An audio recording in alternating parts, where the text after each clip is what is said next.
Hello, welcome to my YouTube channel. आज हम पढ़ेंगे आइसबर्ग फिनोमेना ऑफ डिजीज़। इसके अंदर हम पढ़ेंगे जो तरीका है, जैसे बीमारी को रिप्रेजेंट करने का जो तरीका है दिया गया है उसके बारे में। इसके अंदर एक जार होता है, जार के अंदर हम एक बर्फ़ का टुकड़ा लेते हैं जो आधा हिस्सा बर्फ़ के अंदर रहता है, आधा हिस्सा बर्फ़ के बाहर रहता है। बर्फ़ के बाहर जो हिस्सा रहता है उसको फ्लोटिंग टिप कहते हैं। बर्फ़ के अंदर का जो हिस्सा होता है उसको सबमर्ज पोर्शन कहते हैं। जो छुपा हुआ, सबमर्ज का मतलब होता है कुछ छुपा हुआ हिस्सा। ठीक है, पहला आता है फ्लोटिंग टिप। फ्लोटिंग टिप क्या होता है? The part of ice present outside of water, जो हिस्सा पानी के बाहर की तरफ शो करता है उसे फ्लोटिंग टिप कहते हैं। It should be represent by the symptomatic cases, diagnosis and notified. It is done with physician and clinician. किसके द्वारा डन किया जाता है इनको? फिजिशियन और क्लिनिशियन के द्वारा इनको डन किया जाता है। It should be larger in developed country. ये कहाँ पर लगभग कहाँ पाया जाता है? लार्जर एंड डेवलप्ड कंट्री में पाए जाते हैं। दूसरा है submerge portion. The part of ice present inside of water, जो आइस वाटर के इनसाइड प्रेजेंट होती है उसको सबमर्ज पोर्शन कहते हैं। ठीक है, फिर इसके अंदर आते हैं इट पर रिप्रेजेंट। इसके अंदर क्या क्या रिप्रेजेंट होते हैं? Undiagnosed, non notified and asymptomatic and hidden cases and carrier. It represented by the epidemiologist and CHO। ये किसके द्वारा रिप्रेजेंट किया जाता है? एपिडेमियोलॉजिस्ट के द्वारा और CHO के द्वारा। It is larger seen in the developed country, undeveloped and developed country. In developed country protein energy malnutrition larger seen in the floating tip. Developed कंट्रियाँ जो होती है उसमें जो फ्लोटिंग टिप को प्रोटीन एनर्जी मालन्यूट्रिशन का नाम दे दिया जाता है, बल्कि जबकि डेवलपिंग कंट्रियाँ जो होती है, जैसे इंडिया के अंदर क्या होता है कि जैसे बच्चे कम वीक पैदा होते हैं तो उसको क्या कह दिया जाता है कि ये माँ बाप को गया है या रिश्तेदार को गया है या उसको गया है ना। बट उसको क्या कहते हैं कि माल न्यूट्रिशन का नाम नहीं देते, बल्कि जब जो डेवलप्ड कंट्रियाँ होती हैं वहाँ पे इसको सीधा प्रोटीन एनर्जी माल न्यूट्रिशन का नाम दे दिया जाता है। कुछ डिजीज़ होती है जो रिप्रेजेंट नहीं करती किसको? आइसबर्ग फिनोमेना को रिप्रेजेंट नहीं करती है। जैसे एग्जाम्पल के तौर पे हम याद रखने के लिए करते हैं, जैसे रोज़ रोज़ मत तड़पाओ। जैसे R का मतलब रेबीज़ हो गया, फिर R का मतलब रूबेला हो गया, और M का मतलब मीजल्स, और तड़पाओ से T का मतलब हो गया टीटनेस। ठीक है, फिर आता है केस। केस के अंदर patient are infected can transmitted the infection and slow sign and symptoms. कोई भी केस है वो उसकी वजह से इन्फेक्शन फैल सकता है, ट्रांसमिट हो सकता है, जिसके धीरे धीरे साइन एंड सिम्टम्स भी शो होने लग सकते हैं। ठीक है, फिर आता है प्राइमरी केस। प्राइमरी केस के अंदर क्या होता है कि first infected patient of disease. Primary case किसे कहते हैं? जिसमें इन्फेक्टेड होता है। प्राइमरी केस में जैसे फर्स्ट जो पर्सन होता है वो इन्फेक्टेड होता है किसी भी बीमारी से, किसी भी इन्फेक्शन से। ठीक है, फिर आता है इंडेक्स केस।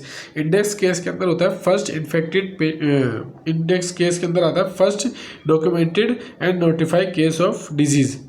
ठीक है, जो भी केसेस या कोई भी बीमारी या कोई भी डिजीज़ है उसको डॉक्यूमेंटेड कर दिया जाता है तो उसे इंडेक्स केस कहते हैं।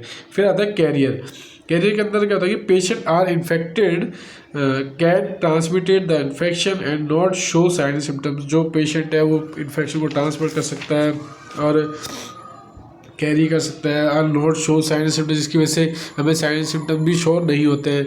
Carrier are more dangerous in comparison to case. Carrier are more dangerous in comparison to case and incidence में क्या होता है? इसके इंसिडेंस क्या क्या होता है? Number of new cases in community. It is a rate. It should be represent by the cohort study. किसके द्वारा रिप्रेजेंट किया जाता है? कोरेट स्टडी के द्वारा इसको रिप्रेजेंट किया जाता है।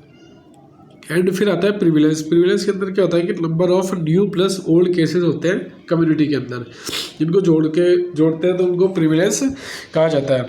What is percent in community and it is a proportion. It is represent with cross section study. Cross section study के द्वारा रिप्रेजेंट किया जाता है। Sullivan index. फिर आता है Sullivan index. Disability free life year and burden free life year.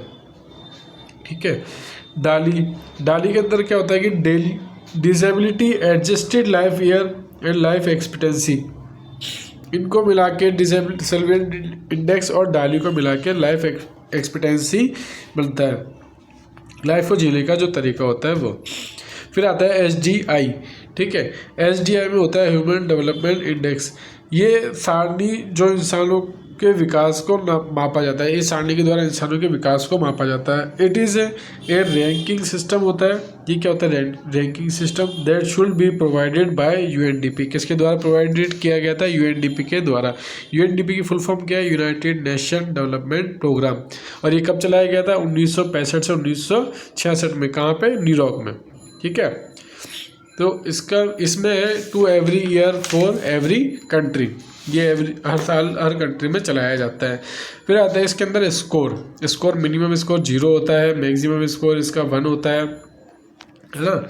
और फिर इंडिया में इसको क्या डेवलप की जो कंट्री 193 कंट्रीज़ है, जिनमें से इंडिया को 130 का रैंक दी गई है। इसका जो स्कोर दिया गया है वो 0.685 दी गई है। फर्स्ट रैंक इसके आइसलैंड, नॉर्वे, स्विट्ज़रलैंड दी गई है। फिलहाल नॉर्वे जो है वो फर्स्ट रैंक से लगभग हट गया है, पीछे की तरफ हो गया है इस वजह से ना। तो आगे बढ़ते हैं टूल्स ऑफ SGI। इसके लिए क्या क्या टूल्स यूज़ होते हैं? पहला है लाइफ एक्सपीरियंसी एट बर्थ, दूसरा है literacy rate, mean year of schooling and GDP income per capita. ठीक है, आगे living standard compare with other country. इसमें क्या होता है? रहने सहने का तरीका जो होता है अदर कंट्री के साथ कंपेयर किया जाता है, रिप्रेजेंट किया जाता है। किसके द्वारा किया जाता है? वो SGI के द्वारा किया जाता है। अगला आता है PQLI, physical quality of life index.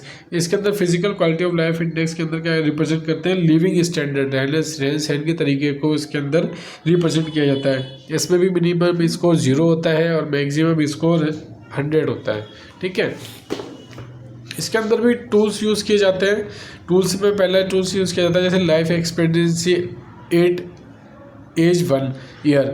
तो इसके अंदर 1 साल तक जिंदा रहने की जो दर होती है उसको इसके अंदर लिया जाता है।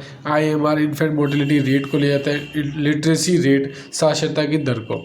ठीक है, तो अब हमारा पार्ट जो है यहाँ तक, पार्ट 3 हमारा यहाँ पे कंप्लीट होता है। अब हम पढ़ेंगे नेक्स्ट वीडियो में एपिडेमियोलॉजी। ठीक है, और यहाँ तक वीडियो देखने के लिए बहुत बहुत धन्यवाद। और ये नोट्स अच्छे हैं, काफ़ी अच्छी तरीके से बनाए गए हैं, और कुछ मुझे चैनल में सपोर्ट करने के लिए धन्यवाद। Okay, thank you.